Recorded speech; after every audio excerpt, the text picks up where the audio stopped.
Allez, non, par là, hop, reprise des affaires.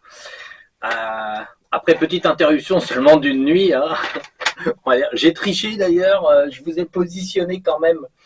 Donc j'ai réussi à positionner Gornaya Shoria, donc qui est ici.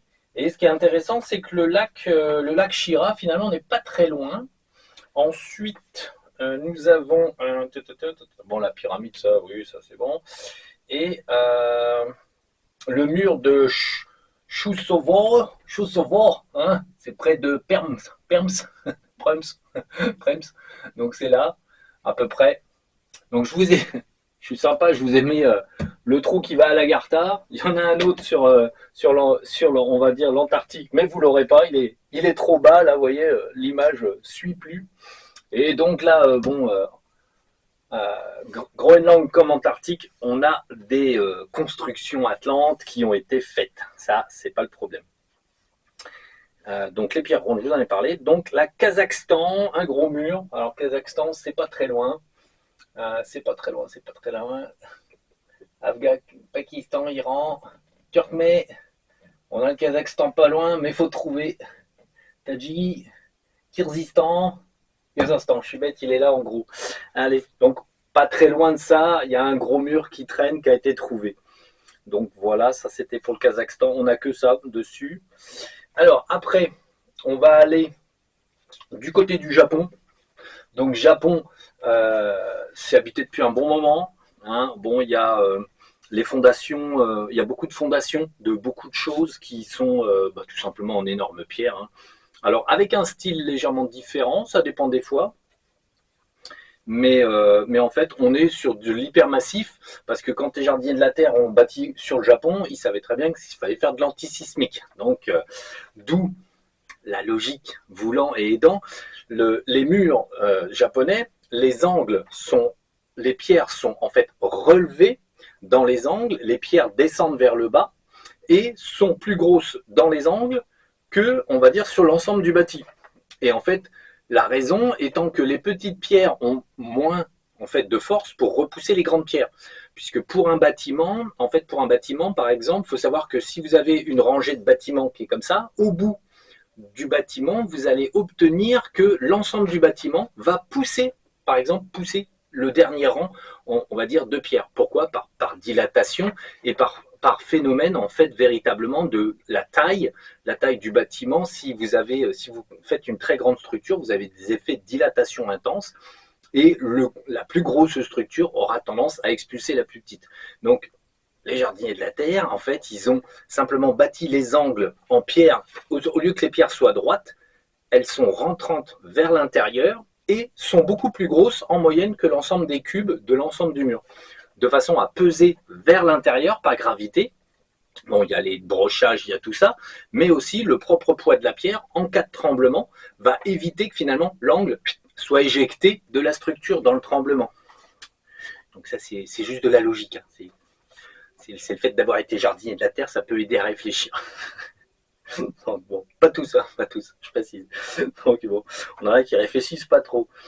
Donc bon, alors au Japon, on a le palais de l'empereur. Alors le palais de l'empereur, il y a beaucoup de bâtiments, toute la cité royale, impériale, japonaise, ainsi que tout un tas de bâtiments. Il y a de très jolies petites choses qu'on peut trouver, des photos. C'est marrant, il y a une petite maison avec un mur devant, un petit mur arrondi, tout mignon, tout rond, qui est vraiment, ça fait vraiment muret de jardin. Et en fait, bon, c'est des énormes pierres à la façon jardinier de la Terre. C'est assez amusant que on se fait un petit patio on va dire, en mur mégalithique. C'est le côté, bon, on avait que ça sous la main, quoi. Donc là, il y a donc les murs de l'empereur. Alors, au Japon, ce qui est intéressant, c'est qu'il a été retrouvé des carrières.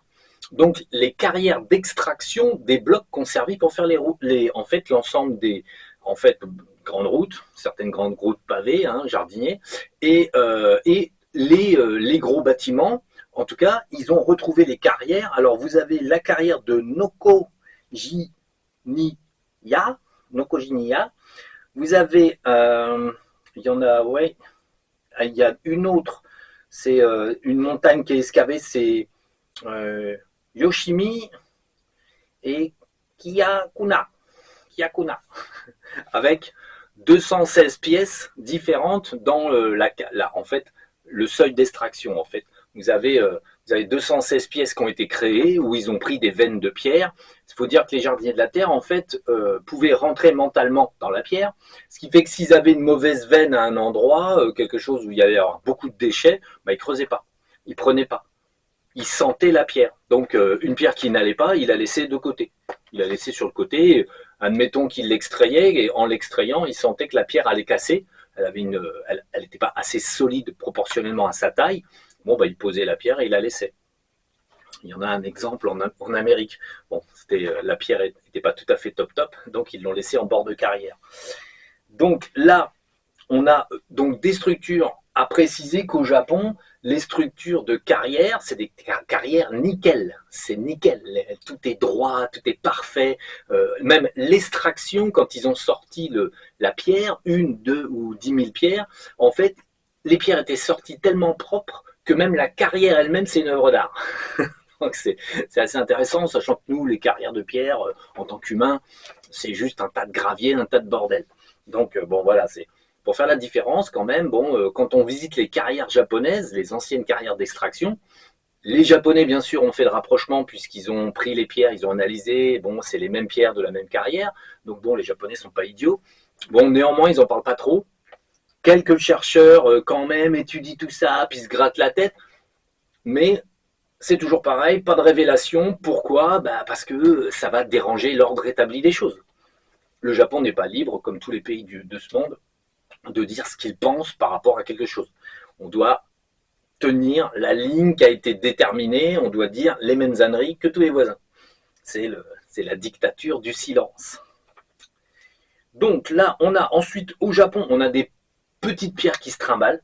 Il y a une pierre qui est assez connue, ils appellent ça la pierre qui flotte. Donc c'est une pierre qui a une forme très spéciale, avec un ergot, c'est sculpté, gravé, pas fini.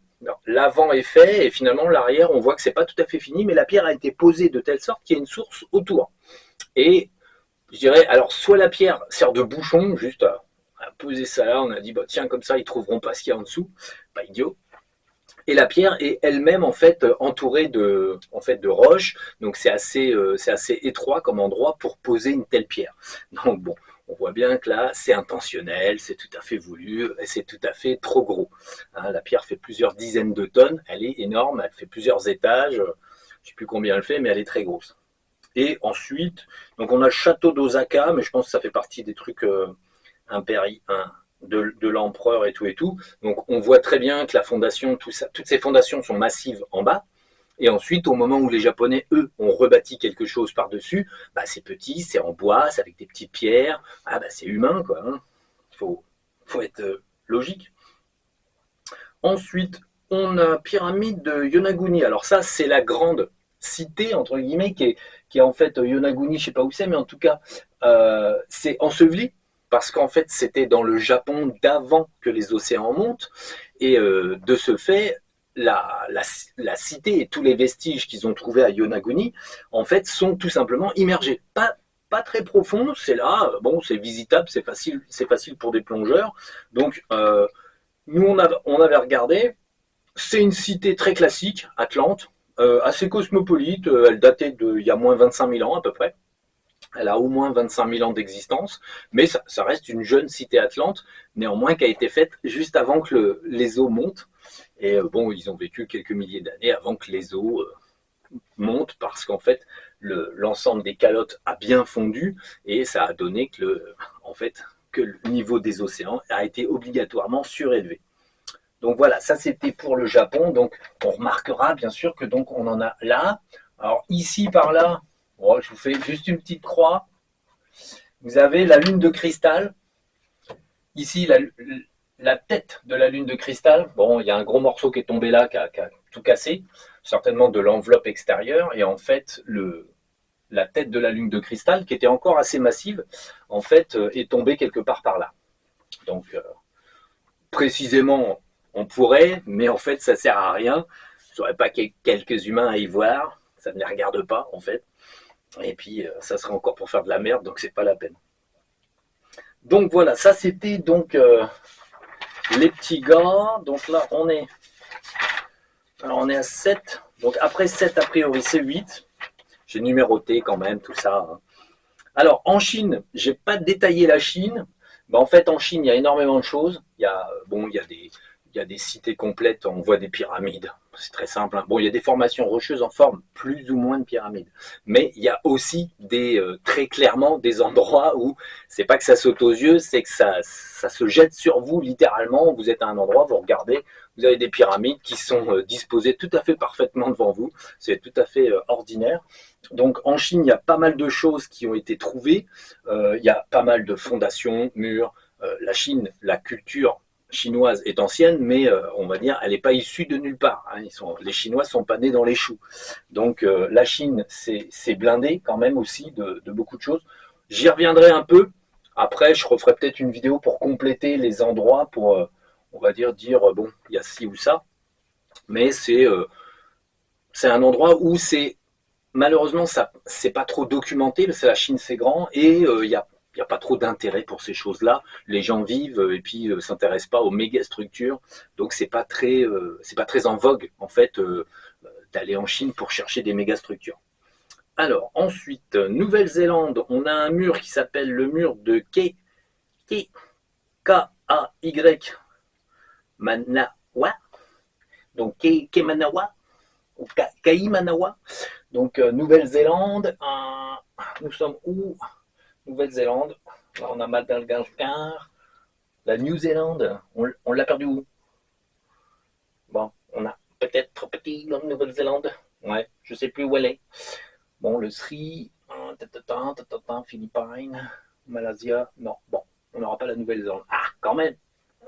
Voilà, ah, bah, allez, ouais, bah, je sais pas si vous l'avez. Bon, enfin, paumé en bas de l'Australie, vous avez la Nouvelle-Zélande. Ouais, vous l'aurez peut-être. Donc Nouvelle-Zélande, vous avez un mur, donc il y a d'autres choses. Donc il ne faut pas. Bon, en Australie aussi, on va y revenir. C'est juste là. Donc en Inde, alors en Inde, ça fait partie en fait. Je dirais, c'est assez amusant, mais le bâti il fait ça, il fait ça. Bon, du bâti, on a quand même des choses qui se trimballent là par là, mais ça n'a pas été déterré. Iran, Afghanistan, Pakistan, c'est quand même des très vieux pays et faut pas rêver, ça a été, on va dire, bâti. Simplement, on n'en a pas vraiment de traces, ou c'est sous le sable, ou des trucs comme ça. Et l'Inde, ainsi que toute la suite ici, là, faut compter qu'en Inde, il y a du matos, au Tibet aussi, et du coup, on continue comme ça, toujours sur les côtes.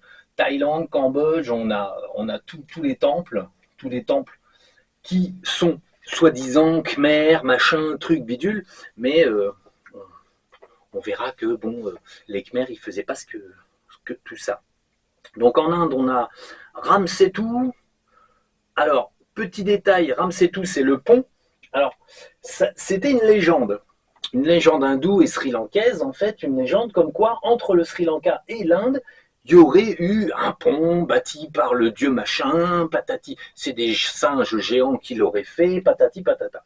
Et en fait, la légende était très persistante, et comme il y a un petit passage, à un moment donné, bon, bah, il y a un archéologue, en fait, des géologues, des trucs comme ça, qui ont commencé à dire, bah, attendez, 2 secondes, on va prouver que c'est faux, ça n'a jamais existé. En fait, donc, ils ont fait des analyses sur en fait, il y a véritablement un petit chemin, mais qui est un petit peu dans l'eau, qui est d'un mètre, 50 centimètres, un mètre dans l'eau, un petit chemin, mais bon, ils pensaient que c'était une formation tout à fait naturelle, de coraux, de bricoles comme ça.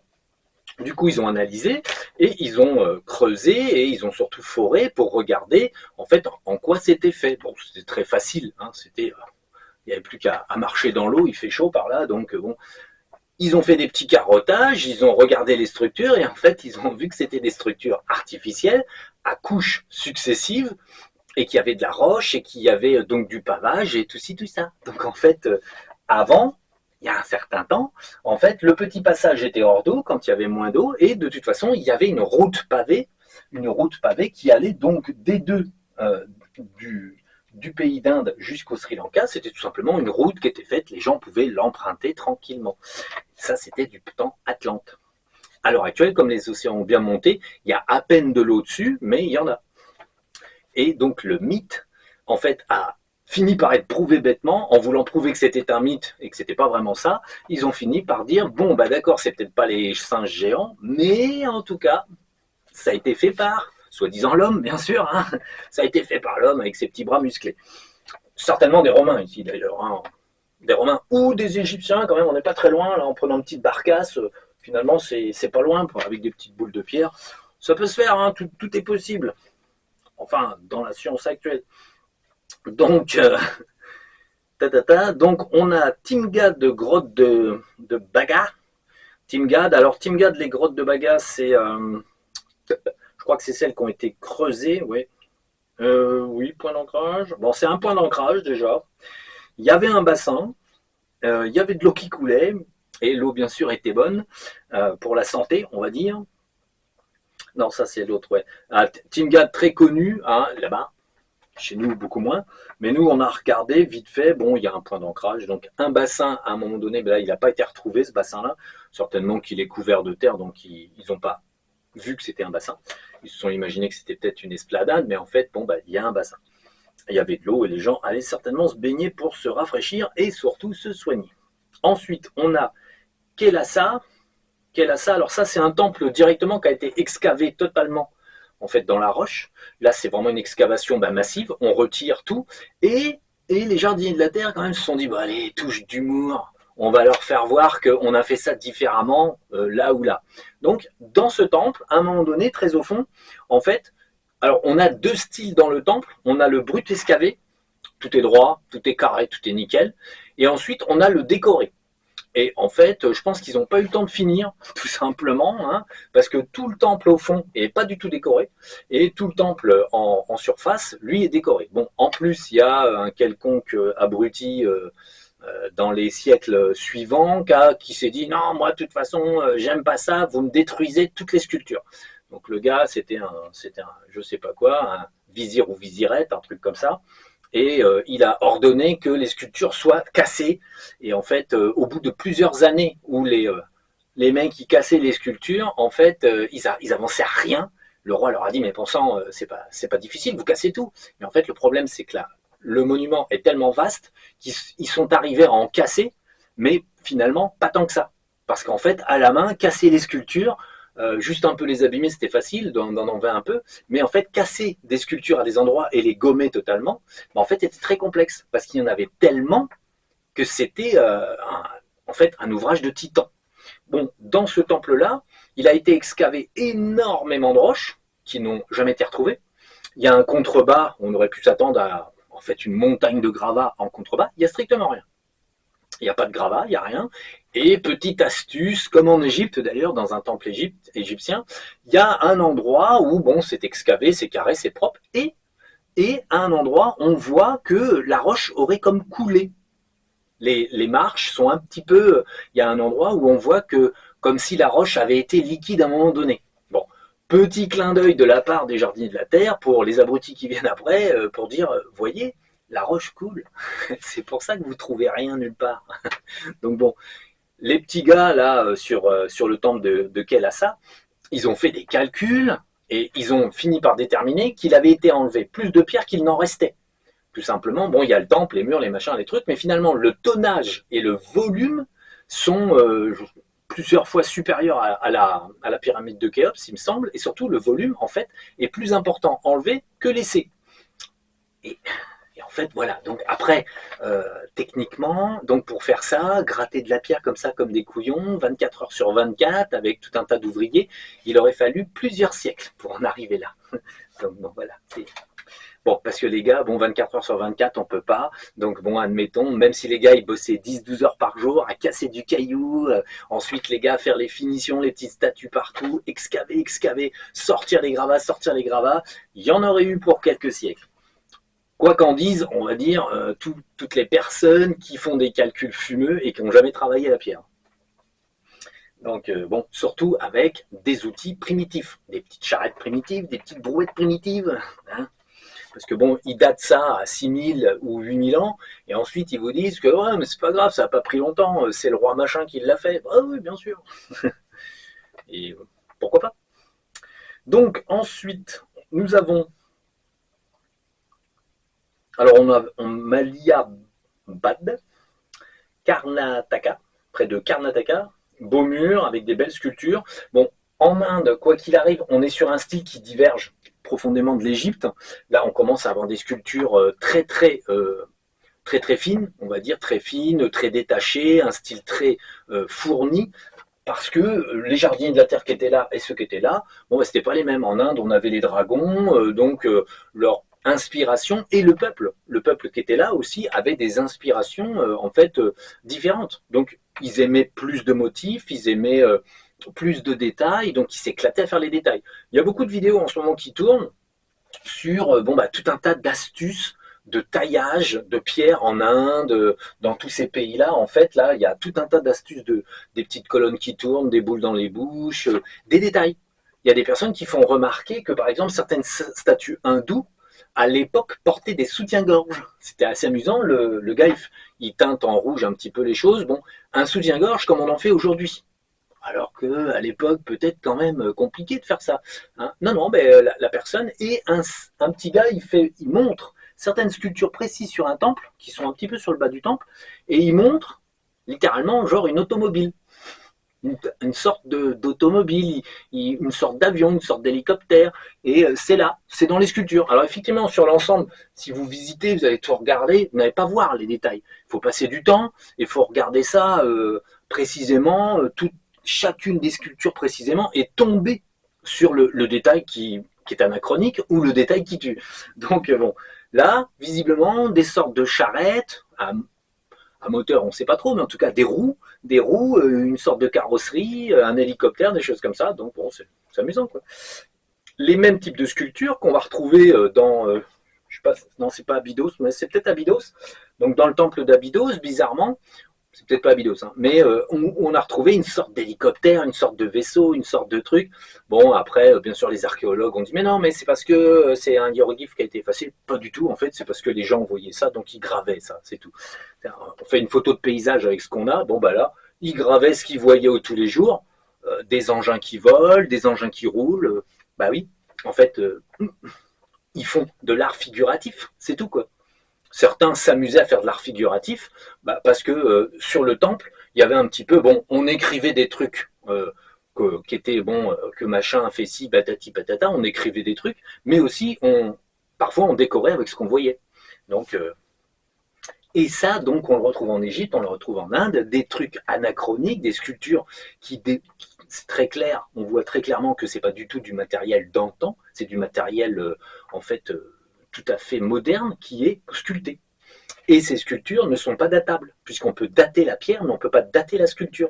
C'est pour ça que tous les archéologues, comme d'habitude, ils arrivent sur un temple, il y a des gobelets en carton, ah, c'est du XXIe siècle. Ça a été, on va dire, si les archéologues, dans 3 siècles, sont aussi cons que maintenant, ils arrivent sur un site, ils vont trouver des fourchettes en plastique, ils vont trouver des gobelets indestructibles en plastique, ils vont se dire, ah bah c'est sur la couche sédimentaire d'il y a 3 siècles, donc les fabricateurs de la pyramide de Gizeh, bah, c'était bien sûr des gars du 21e siècle. Parce que bon, la pyramide de Gizeh, c'est une vraie poubelle à ciel ouvert. Et donc l'archéologue, lui, de toute bonne foi, qu'est-ce qu'il va faire? Ah ben moi, sur la couche où se trouve la pyramide, qui avait été déterrée et en fait revisitée par tout un tas de touristes, il va trouver des gobelets, des trucs en plastique, des machins, tout un tas de saloperies modernes. Et donc dans 3 siècles, le gars, comme il est con comme les archéologues d'aujourd'hui, il va dire gobelet en plastique, l'ère du plastique, l'ère du plastique, 21e siècle. Donc c'est des êtres humains, c'est des êtres humains d'Égypte du 21e siècle, bien sûr, qu'on fait les pyramides, qu'on fait les temples d'Angkor, qu'on fait tous les temples d'Inde. Bah, c'est évident, on a retrouvé des trucs en plastique. Bah, en fait, voilà, le hic, il est là, c'est qu'on peut dater. On peut dater un site par rapport aux objets qu'il a, mais est-ce que le site n'était pas antérieur? Bah, oui, il suffit de regarder l'érosion. Il y a un phénomène. On regarde l'état de certaines pyramides, elles sont mais défoncées, quoi. Et comme, on va dire, même avec un climat qui était légèrement différent, pour qu'une pyramide soit détruite à ce point-là, en tout cas à l'extérieur, il faut beaucoup de temps, en fait. Et pareil pour les temples. Certains temples sont dans des régions où il y a peu d'usure. La pierre la pierre supporte bien les acidités. Si on a des pierres volcaniques, par exemple, on va avoir, du côté de l'Inde, il y a beaucoup de volcanisme et les pierres sont noires et volcaniques. On va avoir des pierres qui vont bien supporter l'acidité des pluies, donc vont peu s'user. Bon, évidemment, les sites qui sont en pleine cambrousse, qui prennent l'eau, qui prennent tout un tas de mauvais temps, vont être beaucoup plus usés, mais les coins qui sont un peu abrités, un peu, voilà, qui sont moins à la prise de l'érosion, vont être en meilleur état. Néanmoins, toujours pareil, c'est l'érosion qui va pouvoir nous donner des indications. Et il faut prendre le facteur climatique de la région. Donc dans des régions où ça s'érode peu, parce que il n'y a pas trop de précipitations, ou les précipitations sont douces, ou la pierre est plus résistante, bon ben voilà, il faut faire un calcul d'érosion. Donc l'idée, elle est là, comme une sculpture n'est pas datable, un bâti n'est pas datable, en fait, ils ne peuvent pas dire, et pourtant ils sont toujours en train de dire que c'est un tel et bidule et machin, ils ne peuvent absolument pas dire quand a été bâti quelque chose, sauf s'ils ont un texte qui dit que ça a été bâti, et parfois il y a des textes qui mentent, parce qu'en fait, les êtres humains n'ont jamais été parfaits, même avant, et les Anunnakis, en fait, sur les tablettes sumériennes, s'approprient tout un tas de choses qu'ils n'ont jamais faites, donc ils peuvent s'approprier des lieux avec, c'est pas dur. Donc bon, tout ça pour dire qu'en Inde, alors je vous ai fait une petite liste, mais ensuite on a les grottes de Barabar, tout ça pour dire qu'en fait, il faut réfléchir avant de dire des conneries, ça va plus vite. Donc Barabar, les grottes très connues de Barabar, donc les grottes acoustiques, j'en ai déjà parlé, du coup bon là je reviens pas dessus, hein, c'est des grottes qui soignent, et c'est plutôt agarthien. Sachant que les Agarthiens, comme je l'avais dit, avaient le droit, puisqu'eux ils débarquaient de là, ils avaient des petites villes là, et hop, ils allaient faire leur petite sauce à certains endroits. Parce que l'Agartha et en fait, donc l'Agartha et l'Atlantide, c'était kiff-kiff, c'était la même chose. À l'heure actuelle, en Agartha, on vit comme en Atlantide, d'abord. Dans des bonnes vibrations, il n'y a pas de guerre, il n'y a pas d'énervement, il n'y a rien qui ne va pas. En fait, c'est ça la différence. Notre monde à nous a chuté, pas le leur. Donc ils continuent de vivre comme ils vivaient il y a 15 000, 17 000 ans, quoi. Tranquille, pépère. Il n'y a pas d'accroche, quoi. Il n'y a pas de problème. On n'a pas de problème. En Agartha, il n'y a pas de sous. Pas de pognon.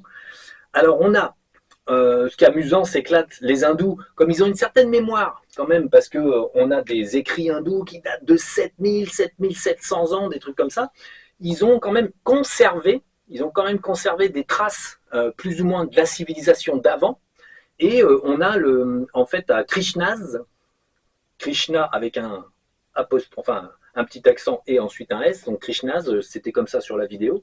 Donc ils ont des traces de chariots classiques, hein, sur un endroit, ils ont des traces de chariots de chargement, et en fait, ça fait rapport, hein, au chariot de Krishna, chariot des dieux, et là, qui est sculpté à un endroit, on a le chariot de Krishna qui a été resculpté peut-être, ou pas d'ailleurs, là, il faudrait voir, mais en fait, il y a un chariot avec 4 roues, assez massif, tout en pierre, et on a soi-disant Krishna qui est dessus, patati patata.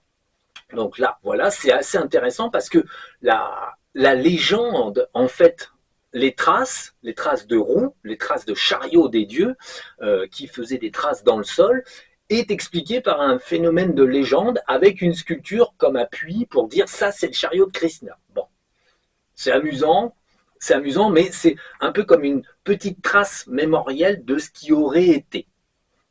Donc, bon, sans l'explication de fond, que ça rechargeait les batteries, tout ça, bon, ça, parce qu'ils ne pouvaient pas le savoir. C'est pas resté. Donc, après, on a à Java. Oh, Java, je sais pas où c'est, moi. Java, Portugal, Kulula. Bon, c'est Jaffa. À Jaffa, quelque part. Sri Lanka, Indonésie, l'île de Java doit pas être loin. Mais c'est pas évident à trouver. C'est pas évident. Comme ça, vite fait. À Java, ah bah oui, Java, Gunung Padang. Gunung Padang, Yawa, Java, là c'est bon, je l'ai. Ouais, parce que c'est Gunung Padang, je m'en souviens. Je l'ai cherché quand même pour le situer. Donc là, du coup, ici, on va dire, on a donc Gunung Padang, qui est bon, il y a eu des vidéos dessus, bon, il se gratte la tête, et surtout, il y a eu un courageux, qui a fait des relevés avec des technologies. Il a déterminé que dans la montagne de Gudung Padang, il y avait des creux à un certain endroit. Il a fait des datations de couches successives et il a vu qu'il y avait des couches plus récentes qui avaient été enterrées en dessous. Donc ça veut dire que ça a été mixé, le terrain a été mixé. Donc le gars, bon, il a fait une datation à 25-27 000 ans pour quelque chose qu'ils ne savent pas. Bon, ils appellent ça la pyramide ou ils savent pas trop, mais bon, en tout cas, ils avancent des choses, mais c'est bien parce que finalement, bon, quand même, ils se lâchent, ils ont fait des datations, ils disent, ouais, c'est 25-27 000 ans, voilà, c'est tout, c'est comme ça, quoi. Donc c'est bien, c'est courageux, c'est un peu rare de nos jours, donc qu'un scientifique aille à contre-courant et dise, fermez votre gueule, le truc il peut pas me mentir, quand c'est 25, quoi, c'est tout. Donc c'est bien pour une fois, un petit trait de lumière dans un grand bol d'ombre. Donc Gudung Padang, donc j'en avais parlé, base d'atterrissage conçue spécialement pour les petits et moyens et gros vaisseaux et qui se garaient plus bas. Donc voilà. Alors on a ensuite Cambodge. On a Cambodia.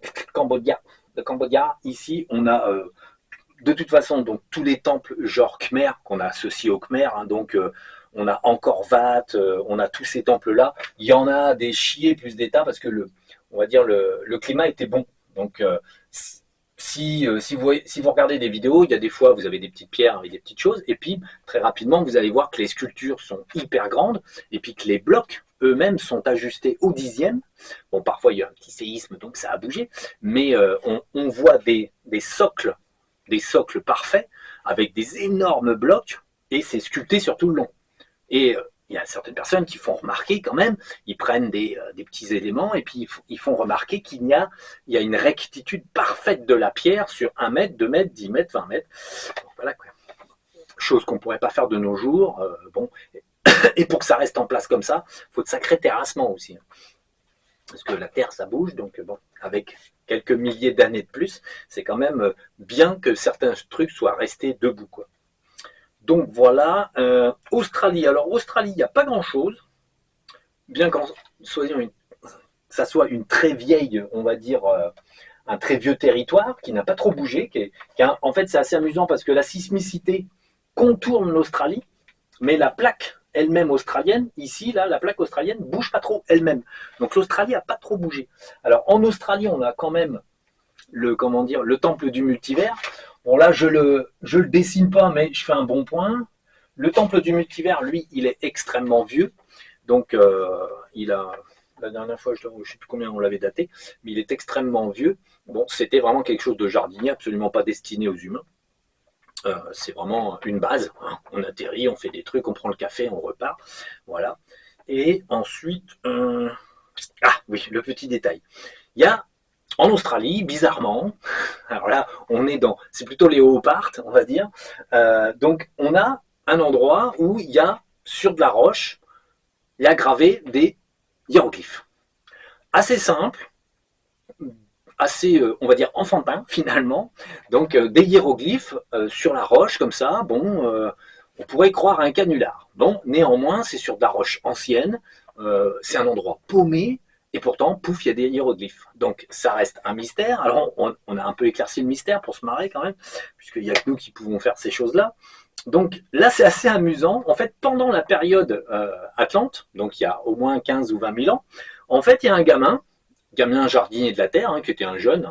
Donc pendant que ses parents faisaient un truc, on va dire, en Australie, lui, il a pris sa petite navette et puis, tiens, ça l'a fait marrer. Il a gravé, alors il n'a pas gravé physiquement, il avait certainement un petit crayon à graver, il a gravé des hiéroglyphes. Bon, et c'est enfantin parce qu'on voit que les hiéroglyphes sont pas précis. Il les a fait de tête, et il les a fait à main levée comme ça. On voit que les hiéroglyphes sont pas organisés dans des cartouches, c'est pas hyper bien tablé, parce que bon, de l'époque de l'Atlantide, tout hiéroglyphe de l'époque de l'Atlantide, en gros, il y avait comme un tableau qui était projeté devant les yeux on va dire, du sculpteur, et la personne, en fait, gravait avec son stylo, hop, a gravé, et en fait enlever de la pierre, tout était parfaitement structuré, nickel, et là du coup on mettait ça au carré, propre, nickel, géométriquement parfait. Là c'est pas le cas, on voit bien, c'est écrit à main levée, mais il avait certainement un stylo à graver, petit truc énergétique là, pouf pouf pouf, il n'a pas fait ça au burin et au marteau. Et c'est tout, il a écrit 3-4 conneries, enfin il en a écrit un peu, et puis bon, content de s'être amusé un certain temps, il est reparti comme ça. Voilà, c'est la seule explication que nous ayons, puisque c'est la seule que nous ayons vue. Donc pas d'explorateur qui aurait fait un gag il y a 200 ans, en trouvant l'Australie, ils auraient gravé des trucs en se disant que dans 50 ou 70 ans, tout le monde se poserait la question. C'est pas un canular, c'est juste un enfant, un jardinier de la Terre qui s'amuse. C'est tout. Donc comme quoi, parfois, des petits amusements d'enfants peuvent donner des trucs mystérieux pour les humains. Alors, en Antarctique, ici, on a aussi des choses, mais alors là, vous êtes hors champ. Voilà, vous n'avez plus, non. Donc l'Antarctique est là, sur ma carte, mais je peux pas, je peux pas tout bouger. Donc l'Antarctique, il y a des choses, puisque en fait, de nos jours, l'Antarctique est beaucoup visitée par les humains, parce qu'en fait, ça les intéresse, ils se posent des questions, patati patata, ils cassent tout, comme d'habitude, enfin, comme des cons, quoi. Donc, bon, ça, c'est la société parfaite dans laquelle on vit. On n'explore pas, on détruit. C'est ce qu'ont fait tous les archéologues. Ils ont détruit, pillé, volé tout. Ils ont tout éparpillé et surtout, ils ont tout inventé. Parce que même s'ils ne savaient pas, si, c'est bon, on sait. Donc ensuite, on a le Tibet. Alors, Free Tibet, oh, c'est perdu là. Ah oui, parce qu'ils vont peut-être pas nous l'avoir mis ici, la contrée du Tibet, normalement elle est là. Ouais, elle est pas. Ouais. Ouais. Ouais, ils n'ont pas. Ouais, il n'est pas noté. Ouais, c'est une carte nouvelle, ouais. Il n'est pas noté, mais en fait le Tibet est ici. Tac. Donc, ouais, ils sont tellement gonflés qu'ils ne l'ont même pas noté. C'est une province chinoise. Donc en fait, il n'est pas noté dans les. il n'est pas noté. Hein. On n'a même pas Lhasa quelque part. Non, on n'a pas Lhasa. Donc, le Tibet quelque part là. Alors là, on a une. Donc c'est par là, mais c'est pas noté. C'est les nouvelles cartes. Ça n'existe pas le Tibet. Donc bon. Alors l'idée là, c'est qu'on a dans la cité de Lhasa, en fait, Lhasa, il y a un plat. Le fond est plat, et on a le Potala qui est un petit peu en hauteur, là, sur un éperon rocheux. Bon, sachant que l'éperon rocheux de base est un éperon rocheux, effectivement, mais néanmoins, en fait, le Potala a été posé sur une ouverture qui donnait à des tunnels, qui donnait à une cité qui est enfouie. À Lhasa, en fait, le fond de Lhasa a été remblayé de la hauteur de pyramides. Il y a une grande cité qui est enfermée là, qui est simplement rebouchée, sous à peu près 75 mètres de pierre et de terre, ça a été posé délicatement là, et un jour ça sera ressorti de là. Mais il n'y aura plus beaucoup d'humains pour voir ça. Donc bon, c'est pour ça que nous, quand on visitait le Tibet, à un moment donné, c'était très curieux. On descendait sous le Potala, et puis on voyait qu'il y avait un couloir, qu'elle est là, une pièce qui était là, et un couloir, et un couloir, et un couloir. C'est bizarre, ça a l'air vachement vaste, et il y a beaucoup, alors il y a pas mal de jardiniers de la Terre qui ont posé d'ailleurs leur corps au Tibet, c'est-à-dire que dans cette cité-là, au fond, par les couloirs qui existent toujours, on pourrait circuler et trouver des pièces où des jardiniers de la Terre ont tout simplement déposé leur corps pour le laisser en stase, pour le récupérer quelques millénaires plus tard. Voilà, c'était le plan des jardiniers de la Terre, infiltrer leur propre monde qu'ils ont créé et s'incarner en humain. Tout en conservant le corps d'origine, parce que le but d'un jardinier de la Terre, c'est pas forcément de perdre totalement son corps, et l'idée, c'est que au cas où il soit perdu, on peut en refaire un autre. Donc voilà. Et ensuite, sur les hauteurs à Lhasa, vraiment, mais c'est paumé perdu. Il y a, en fait, on a aussi du côté de Lhasa, alors sur les hauteurs vraiment très haut, il y a un emplacement pareil que Muley Point. Donc, le petit Muley Point est quelque part par là. Donc, toujours la même chose, dalle de pierre. Il y avait une pyramide, il y avait une sphère en airain. Bon, c'était encore avant. Donc ça, c'est un ancien site bon, qui a été un peu redémonté, réaménagé. Mais il y a des endroits où il y a des zones en fait, qui sont extrêmement énergétiques et qui ont servi, mais il y a très longtemps. des petites bases d'observation et de vie dans le coin, quoi. Voilà. Alors 8, après 8, je crois que c'est 9. Ouais, c'est 9, ouais, après 8. Donc, américain. The American. Alors, American, on a notre première cité Atlante. Il faut que je la situe. Ah, ça va.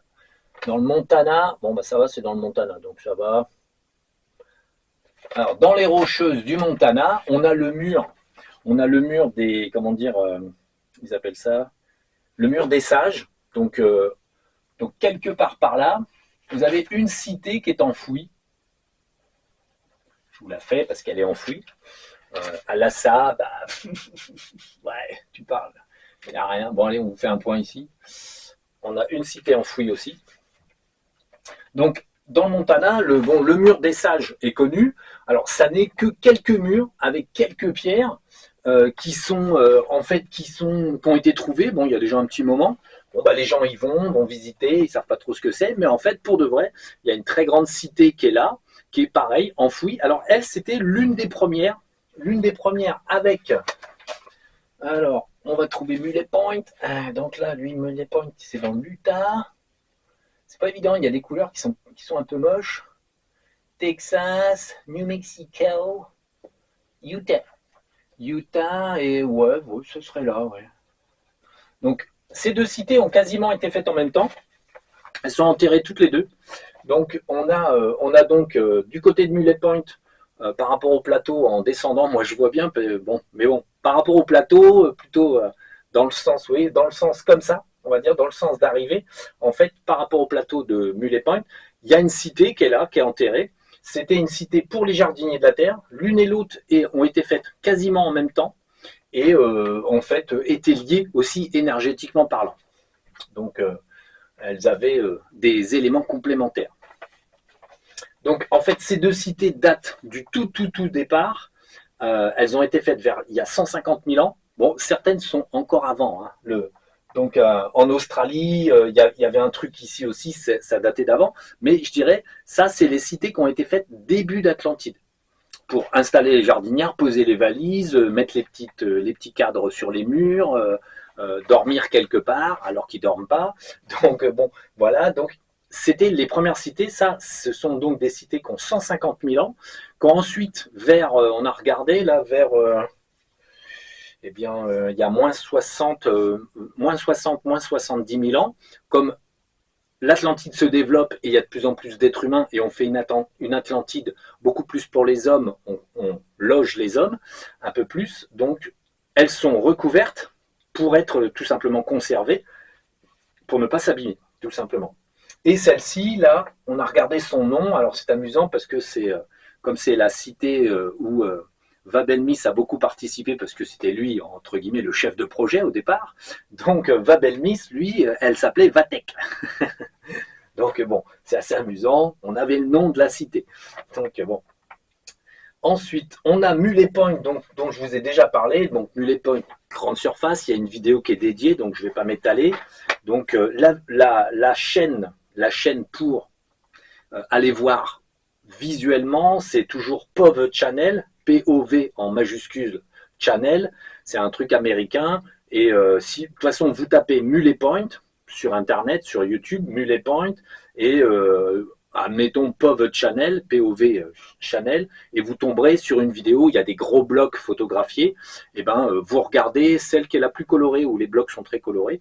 Bon, après, ce petit gars-là, il en a fait d'autres, mais un peu moins intéressantes. Et donc, en fait, des blocs, les plus gros blocs vont entre de 19 000 tonnes jusqu'à 30 000 tonnes pour ceux qu'on ne voit pas, mais qui sont quand même là. Nous, on avait regardé ça à l'époque avec les petits dragons. Donc, 30 000 tonnes, autant dire en fait que c'est pas possible, mais c'est certainement les Égyptiens. Ouais, je pense que les Égyptiens, là, ouais, ils ont pris la mer comme ça, puis après, bon, voilà, ils ont traversé, puis ils ont taillé tout ça, puis ils ont soulevé les blocs de 19 000 tonnes. Hein. C'est trop facile. Et au pire, franchement, ils n'avaient plus qu'à s'arrêter avec leur petit bateau du côté de Rome, prendre quelques Romains, et puis ensuite aller finir Muley Point, bien sûr. C'est évident. Ah, c'est ce que nous diraient les archéologues, voyons. Hein. Donc, Non, mais je rigole pas, hein, c'est très sérieux. C'est certainement, avec peut-être un petit coup de main des Indiens du coin, vu qu'ils n'existaient pas à cette époque-là. Mais bon, je dois être médisant. Donc,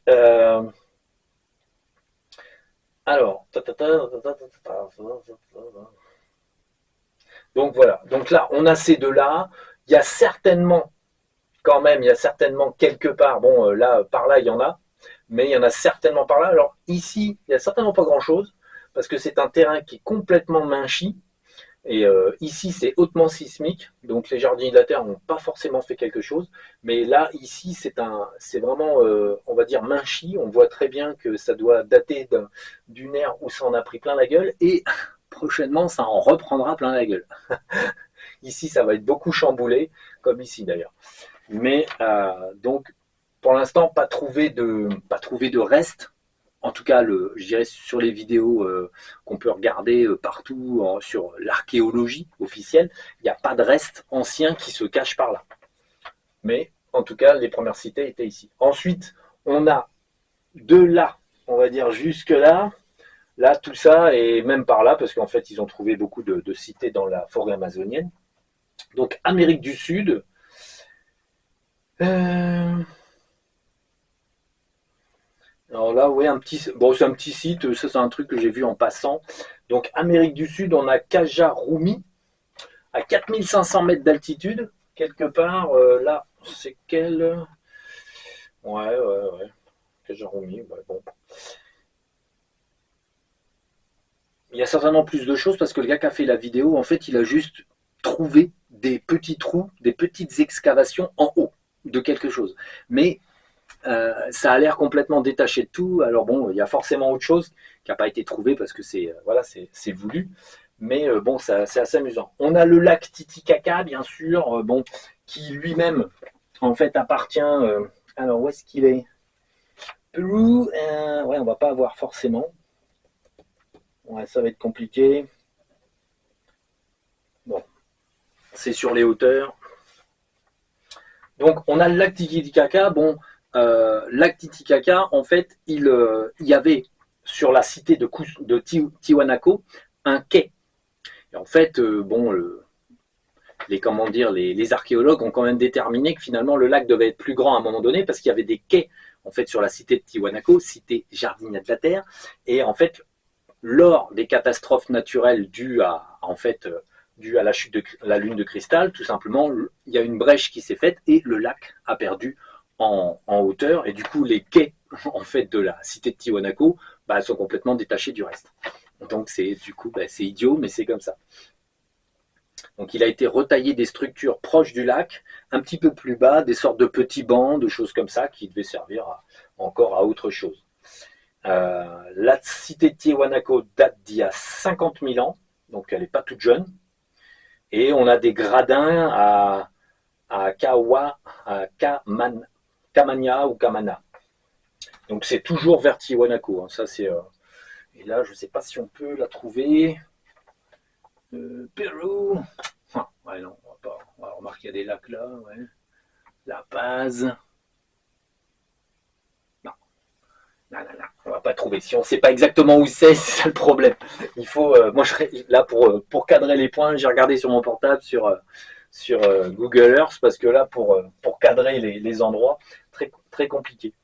Alors, bon, ensuite, Amérique du Sud, bien sûr, alors c'est colonisé par là, mais beaucoup de chercheurs, en fait, on va dire sur les zones ici, pensaient qu'il n'y avait rien, parce que c'était impénétrable, c'était la jungle et tout, donc bon, j'avais trouvé quelques bricoles, mais c'est tout, quoi. Et en fait, en cartographiant avec des méthodes en fait beaucoup plus avancées, lidar, machin, truc pilule, et du coup des satellites qui ont tout cartographié, parce que les Illuminati cherchent absolument des cités nouvelles, des artefacts nouveaux qui pourraient leur donner plus de puissance, plus de connaissances, plus de tout. Donc ils ont cartographié, puis ils ont vu en fait qu'il y avait des cités complètes, avec des pyramides, avec des rues, des machins, des trucs. Donc bon voilà, l'Atlantide. L'Atlantide ici, elle était un peu là du temps du départ, mais ensuite ça a colonisé comme ça, et ensuite ça a colonisé comme ça, puis ensuite ça a colonisé comme ça. En fait, quasiment tout le continent est habité, mais c'était toujours très étalé, très peu de monde. On avait de la place, on se tassait pas, et on avait et le temps et la place. Donc voilà, on prenait ses aises, il n'y avait pas de problème en fait de place. Donc ensuite on a Puma Punku en Bolivie, donc ici, Bolivie, donc là, là c'est le Puma Punku, c'est assez connu, c'est les endroits où c'est de l'andésite, donc une pierre très très dure, plus dure que le granit, et c'est des roches qui sont en H à peu près, quoi. Elles sont en H, et avec des sculptures en profondeur, des trucs comme ça, bon, gravées avec du matériel jardinier, impossible à faire à la main. Ensuite on a Tiwantinsoyo. Alors ça c'est amusant, c'est une petite maquette, c'est assez white. Donc ça doit être un nom, ça doit pas être de là-bas, c'est white, parce que ça fait C et white. Donc, et en fait, c'est une mini-cité.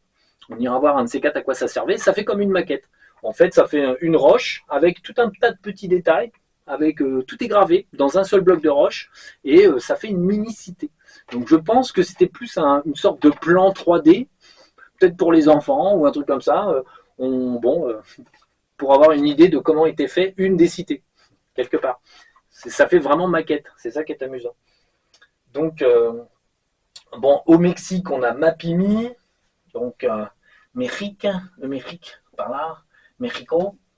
Donc, il y en a beaucoup au Mexique, au Pérou, Mexique. Alors, Mexique, Mapimi, c'est la zone de silence, parce que, alors, ça, c'est la même chose, c'est quelque chose qui était inexplicable. Les scientifiques ne s'expliquent pas pourquoi, mais en fait, il y a une zone à Mapimi, en fait, au Mexique, où vous arrivez et c'est silencieux. Il n'y a rien, il n'y a pas de bruit, et c'est comme si le bruit lui-même était absorbé. En fait, nous, on a regardé, donc c'est un endroit où il y a un générateur de charge à vaisseau, mais pour des gros vaisseaux. En fait, du côté de Sénarpont, en France, on avait un chargeur circulaire pour petits vaisseaux, moyens et petits. Et là, à Mapimi, ça peut être marqué Mapimi, c'est tout petit. Donc à Mapimi, en fait, il y a un gros système, très gros, très vaste. Et là, c'est pour charger des très gros vaisseaux. Donc ça collectait une très grande quantité d'énergie, ça l'envoyait aux vaisseaux qui fonctionnaient comme ça. Donc finalement des vaisseaux de génération, je dirais, moyenne, puisqu'un jardinier de la Terre injecte, on va dire, sa propre énergie dans le vaisseau, donc collecte de l'éther. Donc là, c'était un gros chargeur de vaisseau. Et le système, même s'il est débranché, lui-même génère une onde extrêmement importante qui, en fait, crée des conditions exceptionnelles sur le site. Donc, suffirait de gratter, mais à mon avis, ça doit être assez intolérable, entre guillemets, physiquement, gênant physiquement. Parce que c'est vraiment, on va dire, une énergie qui sature. C'est compliqué pour le corps, je dirais. Donc ensuite, alors, du côté du Mexique, enfin Mexico, là ils disent Mexico parce que c'est pas en French. Donc, on a donc Chalcazingo,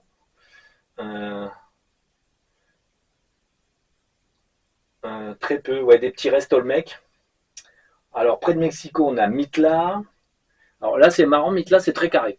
Bâtiment carré, bien carré. Bon, par rapport au reste, c'est massif et très carré. Donc, certainement un tout petit peu plus ancien. Alors, on a une cité qui n'est pas totalement fouillée, enfin, qui n'est pas vraiment fouillée, près de la lagune de Los Cerros, à Veracruz, Mexico. Alors, c'est beaucoup ici. Hein. Là, ici, il y a énormément de choses. Bon, il n'y en a pas trop là parce qu'en fait, ça, c'est une petite ligne de boue. Hein, c'est pas très stable. Là, vous ne pouvez rien bâtir, pratiquement, c'est mou.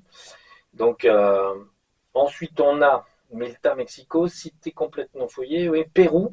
Alors, Pérou, on a Chichen Itza, pyramide, temple Inca. Donc, au Pérou, on a pas mal de choses. On a quoi d'autre On a Chochula au Mexico.